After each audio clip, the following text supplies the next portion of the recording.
Good evening and welcome back to another episode of The Longing, where today we are going to be once again reading more of Moby Dick. So, let's get going. Meantime, now the stranger was still beseeching his poor boon of Ahab, and Ahab still stood like an anvil, receiving every shock, but without the least quivering of his own. I will not go, said the stranger, till you say aye to me. Do to me as you would have me do to you in the like case. For you too have a boy, Captain Ahab, though but a child, and nestling safely at home now, a child of your old age too. Yes, you relent. I see it. Run, men, now, and stand by to square in the yards. Avast, cried Ahab, touch not a rope yarn. Then, in a voice that prolongingly moulded every word, Captain Gardiner, I will not do it. Even now I lose time. Goodbye. God bless you, man, and may I forgive myself, but I must go. Mr. Starbuck, look at the binnacle watch, and in 3 minutes from this present instant, warn off all strangers, then brace forward again, and let the ship sail as before. Hurriedly turning with averted face, he descended into his cabin, leaving the strange captain transfixed at this unconditional and utter rejection of his so earnest suit. But starting from his enchantment, Gardiner silently hurried to the side, more fell than stepped into his boat, and returned to his ship. Soon the two ships diverged their wakes, and long as the strange vessel was in view, she was seen to yaw hither and thither at every dark spot, however small on the sea. This way and that her yards were swung round. Starboard and larboard she continued to tack.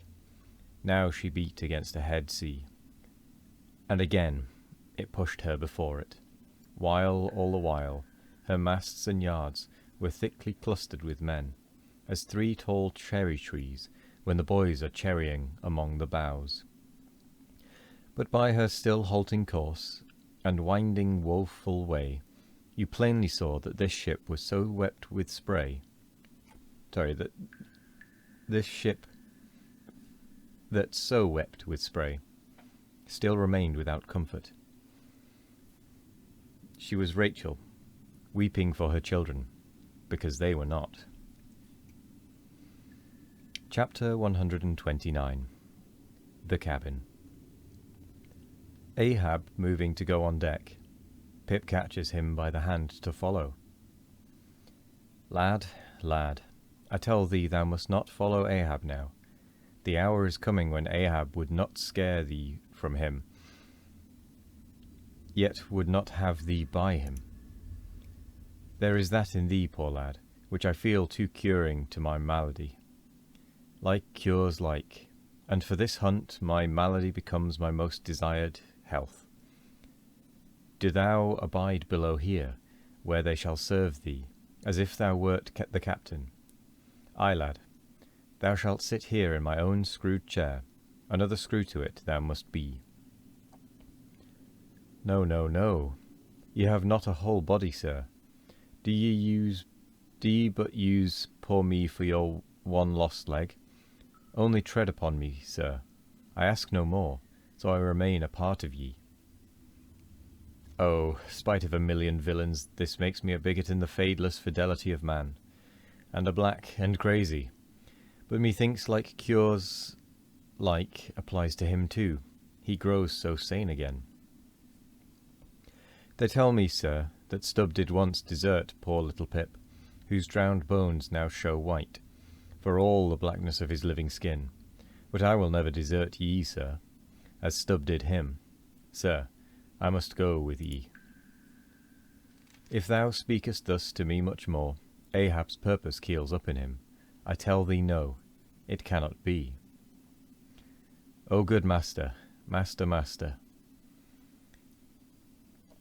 weep so, and I will murder thee. Have a care, for Ahab too is mad. Listen, and thou wilt often hear my ivory foot upon the deck, and still know that I am there. And now I quit thee, thy hand met. True art thou, lad, as the circumference to its centre. So, God for ever bless thee, and if it come to that, God for ever save thee, let what will befall. Ahab goes. Pip steps one step forward. Here he this instant stood. I stand in his air, but I'm alone. Now were even poor Pip here, I could endure it, but he's missing. Pip, Pip. Ding dong ding, who's seen Pip? He must be up here. Let's try the door. What? Neither lock, nor bolt, nor bar, and yet there's no opening it. It must be the spell. He told me to stay here. Aye, and told me this screwed chair was mine. Here then, I'll seat me against the transom, in the ship's full middle, at all her keel, and her 3 masts before me. Here our old sailors say in their black 74s, great admirals sometimes sit at table and lord it over rows of captains and lieutenants. Ha! What's this? Epaulettes, epaulettes. The epaulettes all come crowding. Pass round the decanters. Glad to see ye. Fill up, monsieurs.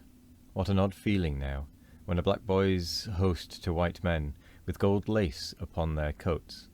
Monsieurs, have ye seen one Pip?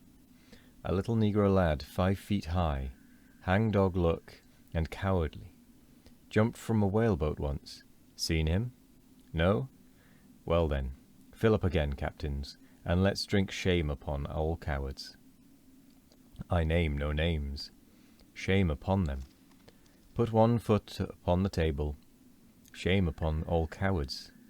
Hist above there, I hear ivory. Oh, master, master, I am indeed downhearted when you walk over me, but here I'll stay, though this stern strikes rocks, and they bulge through, and oysters come to join me. Well, we have come to the end of the chapter. However, there is a full chapter to read on the next one, which we do not have time for.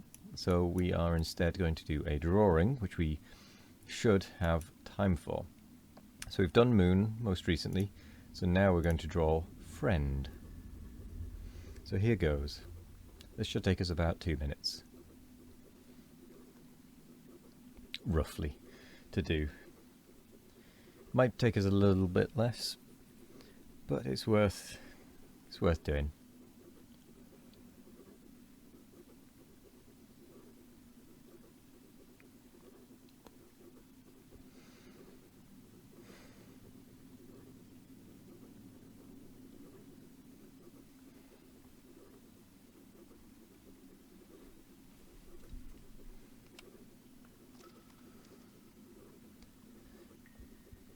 It has been a while since we've been to see our little spider friend. Up in the upper reaches of the caves.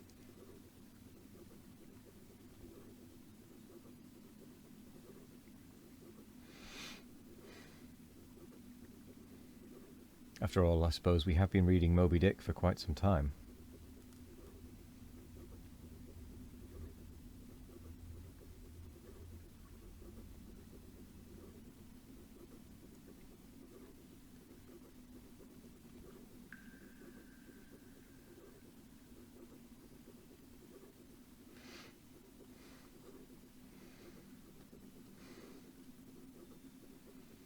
Our friend comes to view.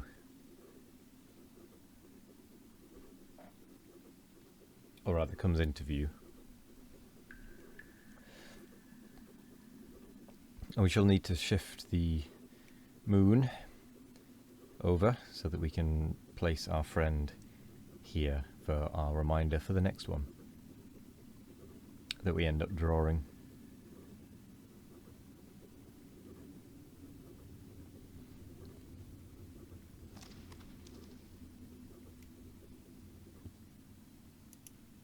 There we go.